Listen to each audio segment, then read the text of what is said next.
السلام عليكم ورحمة الله وبركاته. أهلا بيكم سنة تالتة إعدادي. إزيكم عاملين إيه؟ يا رب تكونوا بخير. معاكم مستر سعيد السيد ودي قناتكم ذاكر لي أونلاين.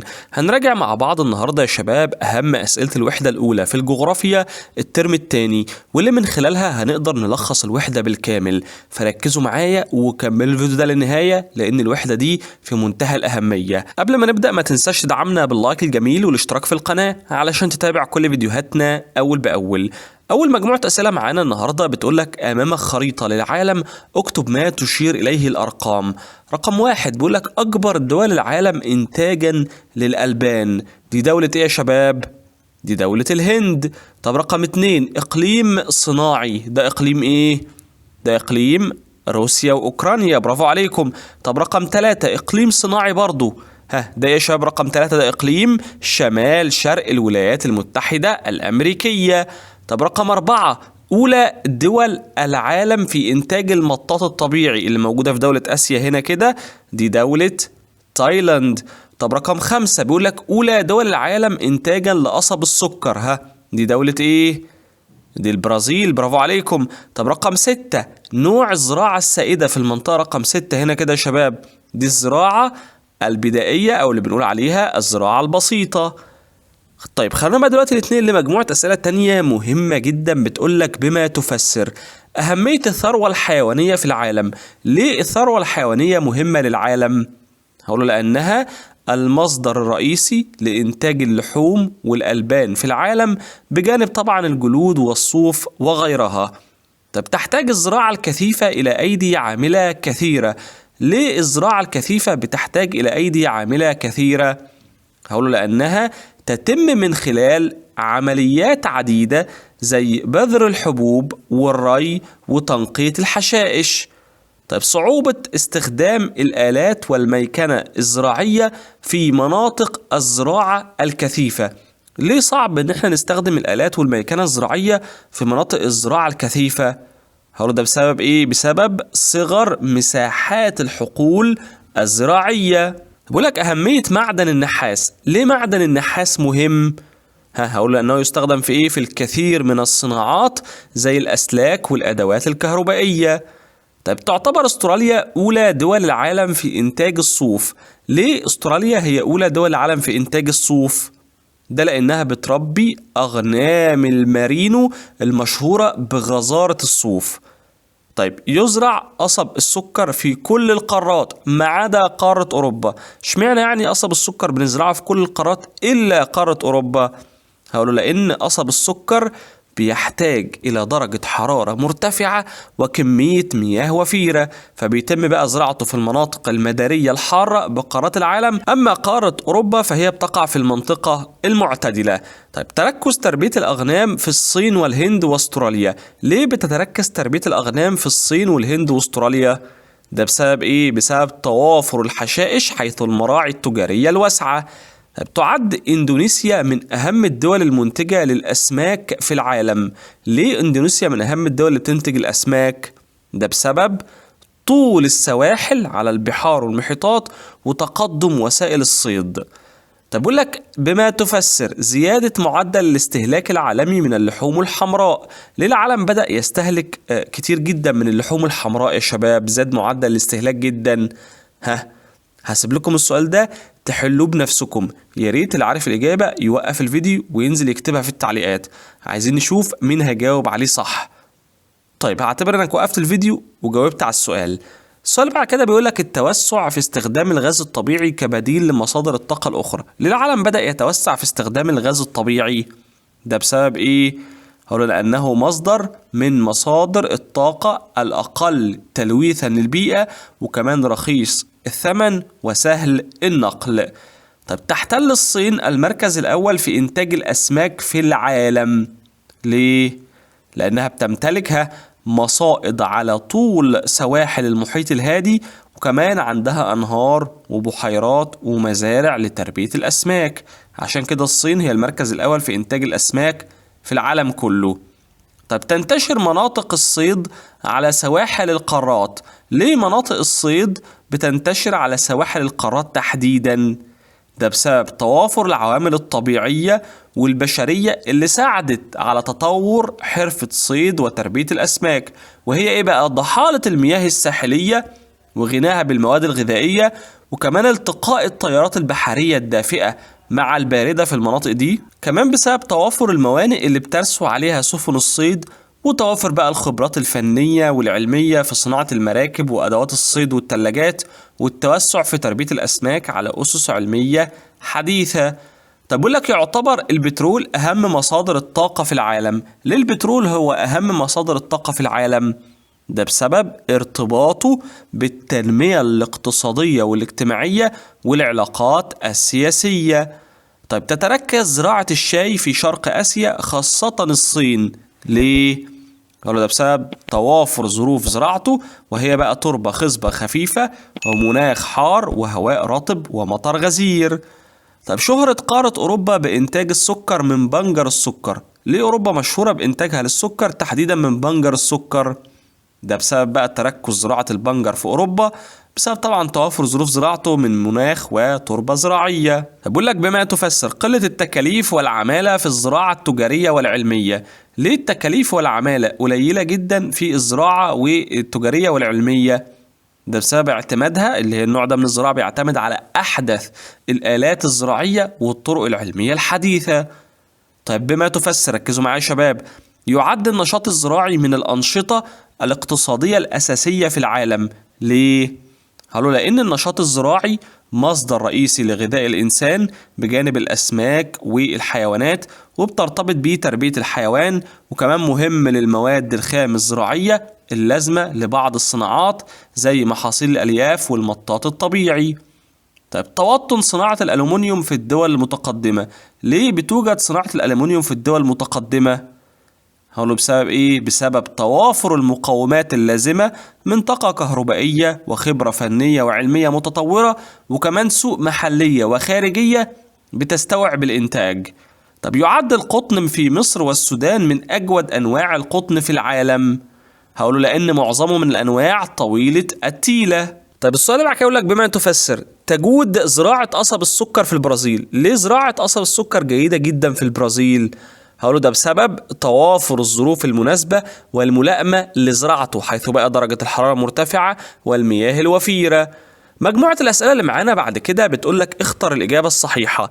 أولى الدول العربية في توليد الطاقة الكهربائية من الرياح، هي المغرب ولا تونس ولا مصر ولا الأردن؟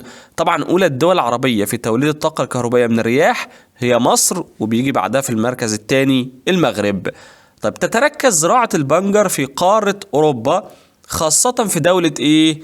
طبعا زراعة البنجر خاصة في دولة فرنسا في قارة أوروبا. طب من المحاصيل ذات الطبيعة الخاصة، يا ترى القمح ولا القطن ولا البن ولا الأرز؟ طبعا ذات طبيعة خاصة في زراعتها، بتحتاج يعني ظروف خاصة زي الشاي والبن والمطاط الطبيعي. هنا جايب لي البن بس، يبقى هختارها. طيب تنتج قارة أوروبا ثلث إنتاج العالم من الفحم ولا البترول ولا الغاز الطبيعي ولا الحديد؟ أوروبا بتنتج تلت إنتاج العالم من الغاز الطبيعي. طيب ترتبط تربية نقط بالمراعي التجارية الواسعة، يا ترى الماعز ولا الجاموس ولا الرنة ولا الأغنام؟ تربية الأغنام هي اللي بترتبط بالمراعي التجارية الواسعة. بيقول لك تنتشر الزراعة البسيطة في المناطق إيه؟ الحارة ولا المعتدلة ولا الباردة ولا المعتدلة الباردة؟ الزراعة البسيطة يا شباب موجودة في المناطق الحارة. طب من الدول التي تصدر الحديد خاما، هي اليابان ولا موريتانيا ولا الصومال ولا بريطانيا؟ طبعا هي موريتانيا بتصدر الحديد في شكله الخام. طب تعد دولة نقط من أكبر دول العالم إنتاجا للحديد، فرنسا ولا ألمانيا ولا الصين ولا كندا؟ طبعا دولة الصين هي أكبر دول العالم إنتاجا للحديد. طب تعتبر تشيلي أولى دول العالم في إنتاج إيه؟ الفحم ولا الحديد ولا البوكسايت ولا النحاس؟ طبعا تشيلي أولى دول العالم في إنتاجها النحاس، برافو عليكم، الإجابة رقم 4. طيب تأتي قارة أمريكا الشمالية في المرتبة الأولى إنتاجا لإيه؟ للقمح ولا الأرز ولا الذرة ولا القطن؟ أمريكا الشمالية هي في المرتبة الأولى إنتاجا للذرة، الإجابة رقم 3. طيب تعد الولايات المتحدة الأمريكية أكبر دول العالم إنتاجا للحديد ولا النحاس ولا الألومنيوم ولا المنجنيز؟ الولايات المتحدة هي الأولى في الألومنيوم، الإجابة رقم 3. طب احتل نقط المصدر الأول والرئيسي للطاقة المستخدمة في العالم حتى أوائل القرن العشرين كانوا بيستخدموا إيه؟ طبعا الفحم كان المصدر الأول والرئيسي للطاقة في الوقت ده. طيب بيقول لك تعد نقط أولى دول العالم في إنتاج القمح. مين أولى دول العالم إنتاجا للقمح يا شباب؟ هي الصين، الإجابة رقم 1. طيب تعد قارة نقط أكبر قارات العالم إنتاجا للطاقة النووية. أكبر قارات العالم إنتاجا للطاقة النووية هي قارة أوروبا، الإجابة رقم 1. طيب أولى دول العالم في إنتاج السكر هي دولة إيه؟ سهلة جدا، هي دولة البرازيل. طيب تعد نقط من أكبر دول العالم تربية للأبقار. يا ترى الصين ولا اليابان ولا الهند ولا العراق؟ هي الهند من أكبر دول العالم تربية للأبقار. طيب تعد الصين أكبر دول العالم تربية لإيه؟ للأبقار ولا الأغنام ولا الدواجن ولا الإبل؟ الصين هي الأولى في تربية الأغنام، وعرفنا ده ليه؟ ده بسبب توافر الحشائش، وبيجي بعدها على طول الهند واستراليا. طب تنتمي منطقة البحيرات العظمى إلى إقليم إيه؟ روسيا، أوكرانيا، ولا شرق آسيا، ولا شمال شرق الولايات المتحدة، ولا غرب ووسط أوروبا؟ منطقة البحيرات العظمى بتنتمي إلى إقليم شمال شرق الولايات المتحدة. بعد كده معانا مجموعة أسئلة تانية بتقولك دلل جغرافيا على صحة العبارات الآتية. تفوق قارة آسيا في إنتاج الثروة الحيوانية. إيه دليلك إن قارة آسيا متفوقة في إنتاجها للثروة الحيوانية؟ هقول له أيوة، حيث تعد آسيا أولى قارات العالم في تربية الأبقار، وأهم دولها طبعا الهند اللي بتعتبر الأولى في إنتاج الألبان، وبتعد الصين أولى دول العالم في تربية الأغنام، وهي كمان الأولى في إنتاج اللحوم. طب صناعة الألومنيوم تحتاج لعدة مقومات لقيامها. إيه هي مقومات صناعة الألومنيوم يا شباب؟ قلنا بقى وفرة الطاقة الكهربائية، وخبرة علمية وفنية متطورة، وكمان سوق محلية وخارجية بتستوعب الإنتاج. طيب دلل تعد أو تعتبر الصناعة الحديثة مقياسا أو مؤشرا رئيسيا لتطور الشعوب وازدهارها. هقول له أكيد، فالدول المتقدمة هي الدول اللي تطورت فيها الصناعة تطور مذهل بعد ما أخذت بالأساليب العلمية وطبقت الأبحاث والتجارب العلمية في الاختراع وكمان تطوير المنتجات الصناعية بشكل دائم. طيب ليست كل الدول المنتجة للمواد الخام دول صناعية. إيه دليلك على الكلام ده؟ هقول له أيوة، عندنا مثلا موريتانيا بتصدر خام الحديد إلى الدول الصناعية زي اليابان وبريطانيا بسبب عدم توافر المقومات اللازمة للصناعة في موريتانيا. طيب تتعدد مصادر إنتاج الطاقة الكهربائية في العالم. إيه دليلك إن مصادر إنتاج الطاقة الكهربائية متعددة؟ هقوله بقى بيتم إنتاجها من الفحم والبترول والغاز الطبيعي، وده اللي بيسمى بالكهرباء الحرارية، وبيتم إنتاجها من الأمواج وحركة المد والجزر والسدود والشلالات، وده اللي بيسمى بالكهرباء المائية. بيقول لك يسبق التعدين العديد من العمليات المهمة. إيه دليلك إن عملية التعدين نفسها بيسبقها عدد من العمليات المهمة؟ هقول له أيوة، عندنا عملية البحث والكشف عن الخامات وإعداد المنجم لعملية التعدين والاستخراج، زي مد الخطوط الحديدية والطرق وإنشاء المساكن للعاملين بحرفة التعدين. طب ساعدت بعض العوامل البشرية على تطور حرفة الصيد في العالم. قالوا بقى ده من خلال توافر الخبرات الفنية والعلمية في صناعة المراكب وأدوات الصيد والثلاجات، وكمان من خلال التوسع في تربية الأسماك على أسس علمية حديثة. الحاجات دي تعتبر عوامل بشرية ساعدت على تطور حرفة الصيد في العالم. طيب دلل للفحم أهمية كبيرة منذ أواخر القرن ال18 وحتى وقتنا الحالي. هقوله طبعا ده الفحم ده كان في القرن ال18 عماد، يعني أساس الثورة الصناعية في أوروبا، وكان المصدر الأول والرئيسي للطاقة لحد أوائل القرن العشرين، وفي الوقت الحالي برضو لسه بيستخدم كمصدر رئيسي في الصناعة بالدول الصناعية الكبرى، وبيستخدم في توليد الكهرباء. طيب يعد القمح أكثر المحاصيل الزراعية انتشارا في العالم. إيه دليلك على الكلام ده؟ قالوا بقى حيث ينتج في معظم قارات العالم، وهو الغذاء الرئيسي لمعظم شعوب العالم، وبيصنع منه الخبز والمكرونة والحلويات. طيب توسع العالم في استخدام الغاز الطبيعي كبديل لمصادر الطاقة الأخرى. إيه دليلك إن العالم بدأ يتوسع في استخدام الغاز الطبيعي؟ قالوا بقى حيث أصبح يستخدم في الصناعة على نطاق واسع، وفي الاستخدامات المنزلية، وفي توليد الطاقة الكهربائية، وبيستخدم كوقود للسيارات بديلا للبنزين. مجموعة الأسئلة اللي معانا بعد كده بتقولك اكتب ما تشير إليه العبارات الآتية: راعي يعتمد على الأساليب العلمية الحديثة لإنتاج الألبان واللحوم، ويتم فيه رعاية كل حيوان في مزارع خاصة بيه. ده الراعي إيه يا شباب؟ ده الراعي التجاري، برافو عليكم. طيب نوع من الرعي يمارسه سكان المناطق الصحراوية في مساحات واسعة من قارات العالم. ده الراعي البدائي. طب إقليم صناعي يضم جزيرة هنشو وجمهورية كوريا. ده إقليم شرق آسيا. طب معدن يمثل الخام الرئيسي لصناعة الألمنيوم. ده معدن إيه؟ ده معدن البوكسايت. طب يستخرج من عصارة أشجار استوائية ويصنع منه إطارات السيارات. ده المطاط الطبيعي. طب طاقة تنتج من الأمواج وحركة المد والجزر في بعض الدول المتقدمة. دي الطاقة إيه يا شباب؟ دي الطاقة الكهرومائية، برافو عليكم. طب زراعة تعرف بنظام الزراعة الواسعة وتهدف إلى الإنتاج التجاري الضخم. دي الزراعة التجارية والعلمية. بقول لك منتج حيواني تعد الهند أكبر دول العالم إنتاجا له. ده يا شباب دي الألبان. طب زراعة يعمل بها عدد قليل من السكان في مناطق صغيرة ومعزولة. دي الزراعة البسيطة أو البدائية. طب أحياء بحرية يتم اصطيادها للاستفادة من لحومها وشحومها. دي طبعا الحيتان. بعد كده معانا مجموعة أسئلة تانية بتقولك اكتب كلمة صواب أو خطأ مع تصويب الخطأ.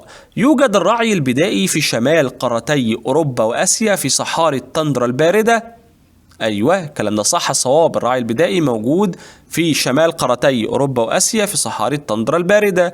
طب تعتمد أوروبا على قصب السكر في إنتاج السكر؟ لا خطأ. أمال بتعتمد على إيه؟ على بنجر السكر في إنتاجها للسكر. يقول لك تعد مصر وتونس من أهم المراكز الصناعية الحديثة بإفريقيا. لا خطأ، ده مصر وجنوب إفريقيا. طب يأتي نصف الإنتاج السمكي في العالم من المزارع السمكية. لا خطأ، ده نصف الإنتاج السمكي بيأتي من المياه المالحة بالمحيطات والبحار، أما المزارع السمكية فبيجي منها تلت الإنتاج العالمي. طب يسود أو ينتشر الرعي التجاري في دولة الأرجنتين بأمريكا الجنوبية. أيوة الكلام ده صح، صواب. الرعي التجاري موجود في الأرجنتين بأمريكا الجنوبية، وكمان في أستراليا والولايات المتحدة الأمريكية. تعد مصر أكبر الدول المنتجة للألبان في العالم. لا خطأ، ده الهند هي أكبر الدول المنتجة للألبان في العالم كله. تتساوى الدول المتقدمة مع الدول النامية في معدل استهلاك المعادن. لا خطأ، ده بتستهلك الدول المتقدمة معادن بنسبة أكبر من الدول النامية. طب تعتبر بريطانيا وفرنسا من الدول المتقدمة التي تنتج الطاقة الكهربائية من الرياح. أيوة صواب، قلنا الولايات المتحدة وفرنسا وبريطانيا من الدول المتقدمة اللي بتنتج الطاقة الكهربائية من الرياح. طب تسود الزراعة الكثيفة في المناطق الحارة على هوامش الغابات الاستوائية. لا خطأ، دي الزراعة البسيطة هي اللي بتنتشر في المناطق الحارة على هوامش الغابات الاستوائية.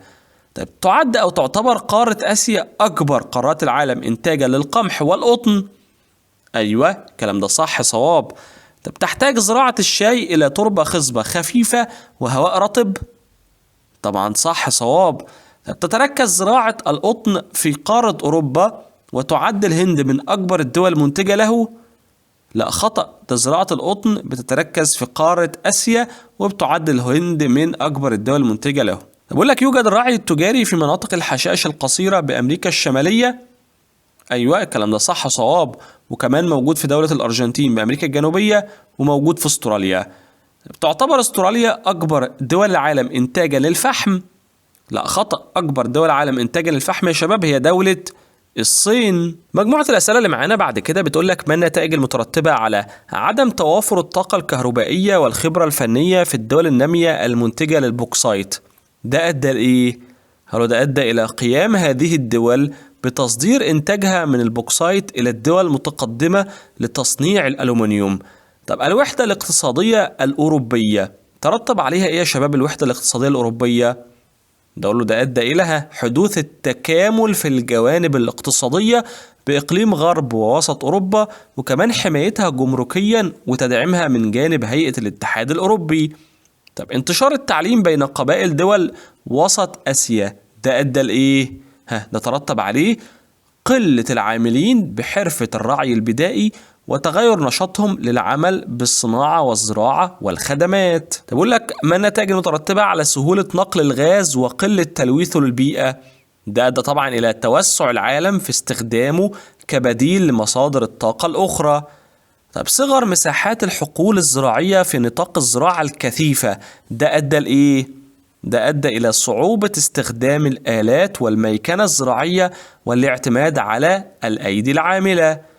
طب انتشار المناخ الاستوائي والمداري في قارة آسيا بالنسبة للإنتاج الزراعي ده أدى لإيه؟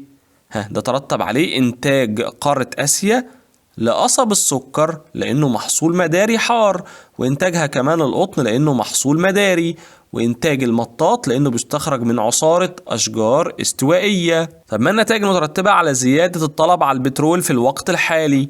ده أدى إلى ارتفاع سعره عالميا.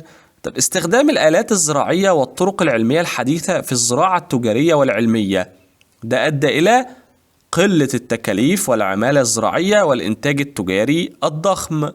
مجموعة الأسئلة اللي معانا بعد كده بتقولك ماذا يحدث إذا توافرت الطاقة الكهربائية في الدول المنتجة للبوكسايت؟ إيه اللي هيحصل لو توفرت عندهم طاقة كهربائية؟ قالوا بقى هتتمكن الدول النامية من تصنيع الألومنيوم ولن تصدر معدن البوكسايت في صورته الخام إلى الدول المتقدمة، وده هيؤدي إلى زيادة الدخل القومي في الدول النامية دي اللي عندها بوكسايت. طب تحولت مصر من نظام الزراعة الكثيفة إلى الزراعة العلمية والتجارية. إيه اللي هيحصل لو مصر تحولت من نظام الزراعة الكثيفة إلى الزراعة العلمية والتجارية؟ قالوا بقى سوف يؤدي ذلك إلى زيادة مساحات الأراضي الزراعية في مصر، وبالتالي زيادة الإنتاج الزراعي وتقليل تكاليف الإنتاج الزراعي والعمالة الزراعية. طيب ماذا يحدث إذا اتجهت معظم الدول نحو الاعتماد على المصادر المتجددة للطاقة؟ ده هيؤدي إلى تقليل التلوث الناتج من استخدام مصادر الطاقة الغير متجددة، وكمان المناخ العالمي هيتحسن. طب أخذت الدول النامية بالأساليب العلمية في الصناعة، إيه اللي هيحصل لو الدول النامية أخذت بأساليب العلمية في الصناعة؟ هقول ده هيؤدي إلى تطور الصناعة بها وارتفاع مستوى الدخل القومي، وده هيؤدي إلى ارتفاع مستوى المعيشة. بعد كده معانا مجموعة أسئلة تانية بتقولك أجب بما هو مطلوب أمام كل عبارة مما يأتي. ما المقصود بكل من الزراعة الكثيفة والنشاط التعديني؟ يعني إيه الزراعة الكثيفة يا شباب؟ هقوله هي زراعة الأرض أكثر من مرة في العام الواحد بهدف إشباع حاجة السكان المحليين من الغذاء، وعادة ما توجد في المناطق كثيفة السكان. طيب النشاط التعديني، يعني إيه نشاط تعديني؟ هقوله هو عملية استخراج المعادن ومصادر الطاقة من فحم وبترول وغاز طبيعي من باطن القشرة الأرضية أو بالقرب من السطح. طب ما العلاقة بين كل من الغاز الطبيعي والكهرباء؟ هل في علاقة ما بينهم؟ هقوله أيوة، بيستخدم الغاز الطبيعي في توليد الكهرباء التي تعرف بالكهرباء الحرارية. طب ما العلاقة بين كل من تدفق البترول وحرفة الرعي البدائي في شبه الجزيرة العربية؟ هقوله بقى إن تدفق البترول وتوطين البدو كان ليه دور كبير في قلة عدد العاملين بحرفة الرعي البدائي في شبه الجزيرة العربية. طيب بعد كده مديني هو بعض المناطق: جمهورية كوريا، وجزيرة هينشو باليابان، إقليم الأورال، وألمانيا. وبيقول لي انسب كل منطقة إلى الإقليم الصناعي الرئيسي الذي تنتمي إليه. جمهورية كوريا بتنتمي إلى إيه؟ هقوله إلى إقليم شرق آسيا. طب جزيرة هينشو باليابان بتنتمي إلى إقليم شرق آسيا. طب إقليم الأورال إلى إقليم روسيا وأوكرانيا. طيب ألمانيا بتنتمي لإقليم إيه؟ طبعا إلى إقليم غرب ووسط أوروبا. طيب بعد كده معانا سؤال بيقول لك قارن بين كل من الزراعة البدائية والزراعة الكثيفة من حيث أماكن انتشارها وخصائصها وأهم محاصيلها. طب واحدة واحدة كده. بالنسبة لأماكن انتشار الزراعة البدائية، قلنا بتنتشر في مناطق صغيرة ومعزولة زي المناطق الحارة على هوامش الغابات الاستوائية وبعض مناطق حشائش السافانا. أما الزراعة الكثيفة فبتنتشر في المناطق الحارة والمعتدلة. بالنسبة لخصائص الزراعة البدائية فهي ضيق المساحة المنزرعة وتباعدها عن بعضها، وكمان بيستخدم فيها أدوات بدائية بسيطة وبيعمل بها عدد قليل من سكان العالم. أما الزراعة الكثيفة فبتتميز بصغر مساحات الحقول الزراعية وبتتم زراعة الأرض بأكثر من محصول في العام الواحد، وكمان بتتطلب أيدي عاملة وفيرة. أما أهم محاصيل الزراعة البدائية فهي اليام والذرة والموز، ومحاصيل الزراعة الكثيفة هي القمح والأرز والقطن. آخر بقى سؤال معانا النهاردة بيقول لك قارن بين كل من القطن والمطاط من حيث الأهمية وأهم الدول المنتجة. القطن مهم في إيه؟ في إنتاج الخيوط اللي بتستخدم في صناعة أجود أنواع الملابس والمنسوجات، وكمان مصدر لاستخراج زيت بذرة القطن وصناعة الأعلاف. أما المطاط فهو بيصنع منه إطارات السيارات وصناعات أخرى. بالنسبة لأهم الدول المنتجة للقطن يا شباب قلنا الصين والهند ومصر والسودان. أما أهم الدول اللي بتنتج مطاط هي طبعا دولة تايلاند. وبكده شباب تكون خلصت أسئلة النهاردة. هسيب لكم رابط الاختبار الإلكتروني المهم جدا في الوصف وفي أول تعليق مثبت، تقدر تحله على الوحدة بالكامل وتعرف درجتك بمجرد ما تخلص الاختبار. وفي النهاية لو شايف إنك استفدت من الفيديو ده ما تبخلش علينا باللايك الجميل والاشتراك في القناة علشان تتابع كل فيديوهاتنا أول بأول. سلام.